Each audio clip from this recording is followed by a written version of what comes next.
বিদায় জানানোর সময় আমরা আল্লাহ হাফেজ বলে থাকি, এটা কি কুসংস্কার? এক্ষেত্রে বিদায় জানাতে কি বলা যেতে পারে? জন্ম মাসে বিবাহ করা যাবে না, এ কথা কি সঠিক? কন্যা সন্তান লাভের জন্য কি বিশেষ আমল আছে কোনো? সাউ সেজদার নিয়ম কি? নামাজের কোন সময় আদায় করতে হবে? জুমার খুতবার সময় অনেক মানুষ আছে কথা বলে, তখন আমার করণীয় কি? শীতের সময় লেপ বা কম্বলের নিচে বিবস্ত্র হয়ে গেলে কি ওযু ভেঙে যাবে? আকিকার গোশত কি সন্তানের বাবা মা খেতে পারবে? দাড়ি না উঠে থাকলে দাড়ি গজানোর জন্য কি শেভ করা যাবে? আমাদের এলাকায় অনেকে বলে মাগরিবের আজানের সময় কিছু খাওয়া ঠিক না, এটা ইসলামের দৃষ্টিতে কতটা সঠিক? তাশাহুদের সময় আঙ্গুল না নাড়ালে কি গুনাহ হবে? জন্ম নিয়ন্ত্রণের বিধান কি? ফরজ নামাজের শেষ রাকাতে ওযু ছুটে গেলে বাকি অংশ কিভাবে আদায় করব? চলুন আমরা তাহলে প্রশ্ন উত্তরে প্রবেশ করি। অ্যাঞ্জেলিনা এআইডি থেকে আপনি লিখেছেন জন্ম মাসে বিবাহ করা যাবে না, এ কথা কি সঠিক? দেখুন, জন্ম মাসের সাথে বিবাহের কোনো সম্পর্ক নাই।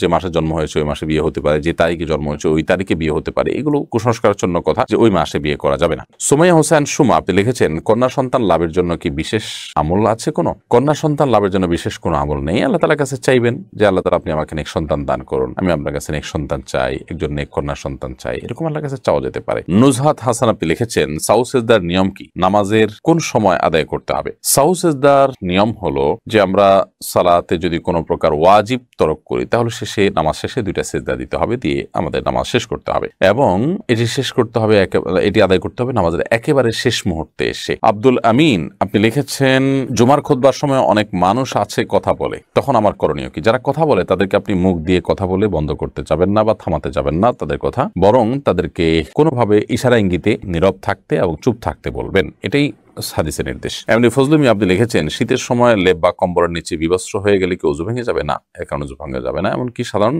লেপ বা কম্বল ছাড়াও যদি কেউ বিবস্ত্র হয়ে যায় ওযু ভাঙবে না। ওযু ভাঙার সাথে বিবস্ত্র হওয়ার সম্পর্ক নেই, তবে হ্যাঁ প্রয়োজন ছাড়া অন্য কারোর সামনে বিবস্ত্র হয়ে যাওয়া তো অনুচিত। লেপ বা কম্বলের নিচে তো কারোর সামনে হচ্ছে না, বিধায় সেখানে গুনাহের বিষয় নাই। এরপর প্রশ্ন করেছেন আসমা সাহা আপনি লিখেছেন অসুস্থতার জন্য বাসায় কাজের বুয়া দিয়ে টয়লেট পরিষ্কার করালে কি কোনো গুনাহ হবে? কোনো অসুবিধা নেই। আপনার অসুস্থতার কারণে হোক অথবা অন্য কোনো কারণে হোক আপনার টয়লেট অন্য কাউকে দিয়ে পরিষ্কার করলে আপনার কোনো গুনাহ হবে বা আপনার ইবাদত বন্দেগীর কোনো অসুবিধা হবে বা আপনার বান্দার হক নষ্ট হবে, এরকম না। তাকে ন্যায্য প্রাপ্য তাকে দিয়ে দিবেন, পাওনা থেকে দিয়ে দিবেন এবং পারিশ্রমিকের বিনিময়ে কাজ করাতে কোনো অসুবিধা নেই। আউয়াল হোসেন চান আপনি লিখেছেন আকিকার গোশত কি সন্তানের বাবা মা খেতে পারবে? দেখুন, আকিকার গোশত সন্তানের বাবা মা খেতে পারবে, অন্য কাউকে খাওয়াতে পারবে, কোনো অসুবিধা নেই। আমাদের সমাজে প্রচলিত আছে যে সন্তানের বাবা মা আকিকার গোশত খেতে পারবে না, এটা নিছকই আমাদের ভুল ধারণা এবং কুসংস্কারের জন্য বিশ্বাস। কোরআন হাদিসে এরকম কোনো কথা বলা হয়নি যে সন্তান এর বাবা মা সন্তানের আকিকার গোশত খেতে পারবে না, বরং তারা সন্তান জন্ম দিয়েছেন, তারা তো আরো বেশি করে সেই গোশত খাবেন, কারণ আল্লাহ তাআলার পক্ষ থেকে এটি নিয়ামত তাদের জন্য। এমনি কবির আশফাক আপনি লিখেছেন দাড়ি না উঠে থাকলে দাড়ি গজানোর জন্য কি শেভ করা যাবে?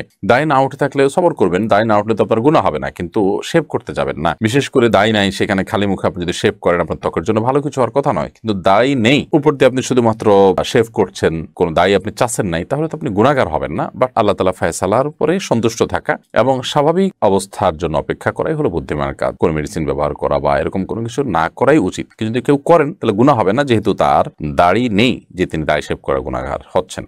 আরিফুল ইসলাম দেখেছেন আমার স্ত্রী প্রায় সময়ই নামাজ দেরি করে পড়ে, সেই কাজকে বেশি প্রাধান্য দেয়, কি করতে পারি? তাকে বোঝাবেন আউয়াল ওয়াক্তে নামাজ পড়া আল্লাহর কাছে সবচেয়ে উত্তম আমল। কাজকে প্রাধান্য দেওয়া এটা ঈমানের দুর্বলতার লক্ষণ, নামাজকে পিছিয়ে দেওয়া এটা ঈমানের দুর্বলতার লক্ষণ। বিধায় ঈমানদার হিসেবে আমাদের উচিত হবে সময় মতো নামাজ পড়া এবং নামাজকে কোনোভাবে পিছিয়ে না দেওয়া। এবং মামুন্না অনেকে তাদের নামাজগুলোকে নষ্ট করে ফেলেন, যে ঘরোয়া কাজ করে তিনি গোসল করে একসাথে নামাজ পড়বেন। শয়তান তাদেরকে বোঝায় যে বোধহয় একসাথে ফ্রেশ নামাজ পড়লে বেশি সওয়াব হবে, অথচ আউয়াল ওয়াক্তে শুরুর দিকে নামাজ পড়লে সওয়াবটা তার জন্য অবশ্যই বেশি হবে, সেটি তাদের বোঝানো উচিত। নিজুম নিশি আইডি থেকে আপনি লিখেছেন আমাদের এলাকায় অনেকে বলে মাগরিবের আজানের সময় কিছু খাওয়া ঠিক না, এটা ইসলামের দৃষ্টিতে কতটা সঠিক? মাগরিবের আজানের সময় কোনো কিছু খাওয়া ঠিক না এরকম কোনো কথা কোরআন হাদিসে কোথাও বলা হয়নি, এটা একেবারেই কুসংস্কারের জন্য বিশ্বাস। দিন এবং রাত 24 ঘন্টার ভিতরে এমন কোনো সময় যে সময়টাতে খাওয়ার ব্যাপারে শরীয়তের কোনো বিধিনিষেধ আরোপ করা হয়েছে যে এই সময় খাওয়া ঠিক না, এই সময় খাওয়া ভালো না। ঘুমের ব্যাপারে বলা হয়েছে মাগরিবের পরে ঘুমানো ভালো নয় এশার আগে। নবী সাল্লাল্লাহু আলাইহি ওয়াসাল্লাম এই সময়ের ঘুমটাকে অপছন্দ করতেন, এটি এশার নামাজকে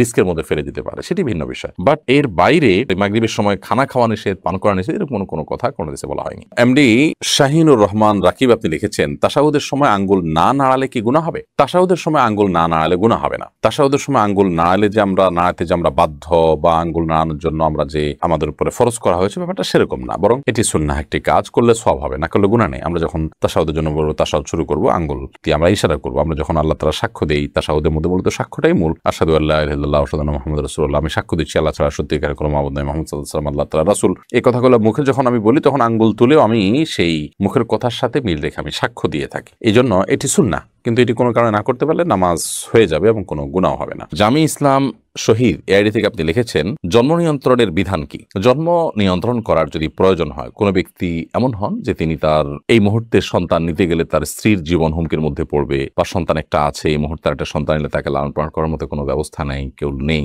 তো এরকম পরিস্থিতিতে সাময়িক জন্ম নিয়ন্ত্রণ তিনি করতে পারেন। সেই সাময়িক জন্ম নিয়ন্ত্রণটা 2-4 বছরের জন্য হতে পারে, 10 বছরের জন্য হতে পারে, আর লম্বা সময়ের জন্য হতে পারে, কিন্তু স্থায়ী জন্ম নিয়ন্ত্রণ করা জায়েজ নাই। আর দ্বিতীয়ত, কি খাওয়াবো, উপার্জন কম, বেতন কম, চাকরি নাই, এই মুহূর্তে সন্তান হলে বিপদে পড়বো, এইরকম চিন্তা থেকে জন্ম নিয়ন্ত্রণ করলে সেটাও জায়েজ নেই। কারণ প্রত্যেকটা প্রাণীর রিজিকের দায়িত্ব আল্লাহ তাআলা নিয়েছেন। রিজিকের চিন্তায়, ছোট চিন্তায়, নিচু চিন্তায় জন্ম নিয়ন্ত্রণ করবার সুযোগ ইসলাম শরীয়তের দৃষ্টিকোণ থেকে নেই। এমডি শফিকুল ইসলাম আপনি লিখেছেন, ফরজ নামাজের শেষ রাকাতে ওযু ছুটে গেলে বাকি অংশ কিভাবে আদায় করব? ফরজ নামাজ যদি শেষ রাকাতে ওযু ছুটে যায়, তো ওযু ছুটে গেলে ওই অবস্থায় আপনি চলে যাবেন ওযু করার জন্য। ওযু করে এরপরে আপনি এসে নামাজের যেটুকু বাকি ছিল সেটুকু আদায় করবেন। হতে পারে শেষ রাকাতের রুকুতে ওযু চলে গেছে, তো এসে রুকু থেকে আবার শুরু করবেন, করে বাকিটুকু শেষ করবেন। ওযু করে আসার পথে কারোর সাথে কথা না বলেন, অন্য কোনো কাজ না করেন, জাস্ট ওযু করেছেন, করে চলে আসছেন, তাহলে সেক্ষেত্রে আপনি আগের যে সালাত ছিল সেটাকেই কন্টিনিউ করতে পারেন। আর যদি আপনি কথাবার্তা বলে থাকেন, অন্য কাজ করে থাকেন, তাহলে তো আর এটাকে কন্টিনিউ আপনি করতে পারবেন না। মাসুদা আক্তার আপনি লিখেছেন, নিজের বাবা এবং নিজের আপন ছোট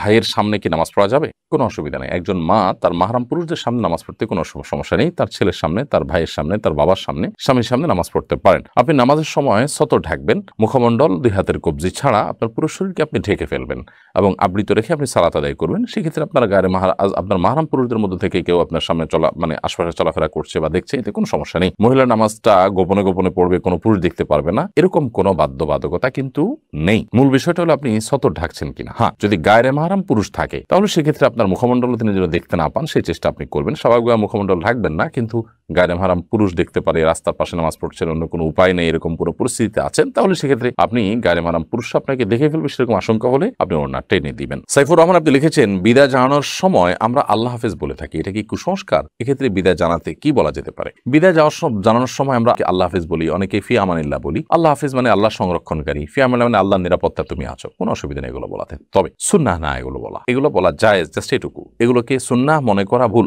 সুন্নাহ হলো কাউকে বিদায়ের সময় আস্তাউদিআল্লাহ বলা। সংক্ষেপে যদি বলতে চান তাহলে শুধু আস্তাউদিআল্লাহ, অর্থাৎ তোমাকে আল্লাহ তাআলার হেফাজতে আমি অর্পণ করলাম। আবার আপনি যদি এটাকে পুরো দোয়াটা পড়তে চান তাহলে আস্তাউদিআল্লাহ দীনাকুম ওয়া আমানাতাকুম ওয়া খাওয়াতিম আমালিকুম, অর্থাৎ তোমার দিন এবং তোমার ঈমানকে আমি আল্লাহর উপরে অর্পণ করলাম। তুমি সফরে বের হচ্ছ বা বিদায় নিচ্ছ, চলে যাচ্ছ, আল্লাহ যেন তোমাকে তোমার ঈমান, তোমার দিনকে হেফাজত করে এবং তোমার শেষ পরিণতি যেন ভালো হয়। ঈমানদার সবসময় আখিরাত রিলেটেড বিষয়গুলোকে নিয়ে ভাববে, কারণ সেটাই তার জীবনের আসল পার্ট। বিধায় সেই জায়গা থেকে আপনি ওই পুরো দোয়াটা পড়বেন, আস্তাউদিআল্লাহ দীনাকুম ওয়া আমানাতাকুম, তোমার দিন এবং তোমার আমানতকে আল্লাহ তাআলা হেফাজত করুক, ওয়া খাওয়াতিম আমালিকুম, এবং তোমার আমলকে আল্লাহ তাআলা বা তোমাদের আমলকে আল্লাহ তাআলা হেফাজত করুক। আর যদি পুরো দোয়া মুখস্থ না থাকে শুধু আস্তাউদিআল্লাহ বললেন। বাকি ফি আমানিল্লাহ বা আল্লাহ হাফেজ, এটাতে ওই দোয়ার মর্ম আসে, আল্লাহ হেফাজত করুক, আল্লাহ নিরাপত্তায় তোমাকে দিলাম, ওই দোয়ারই মর্মটা চলে আসে।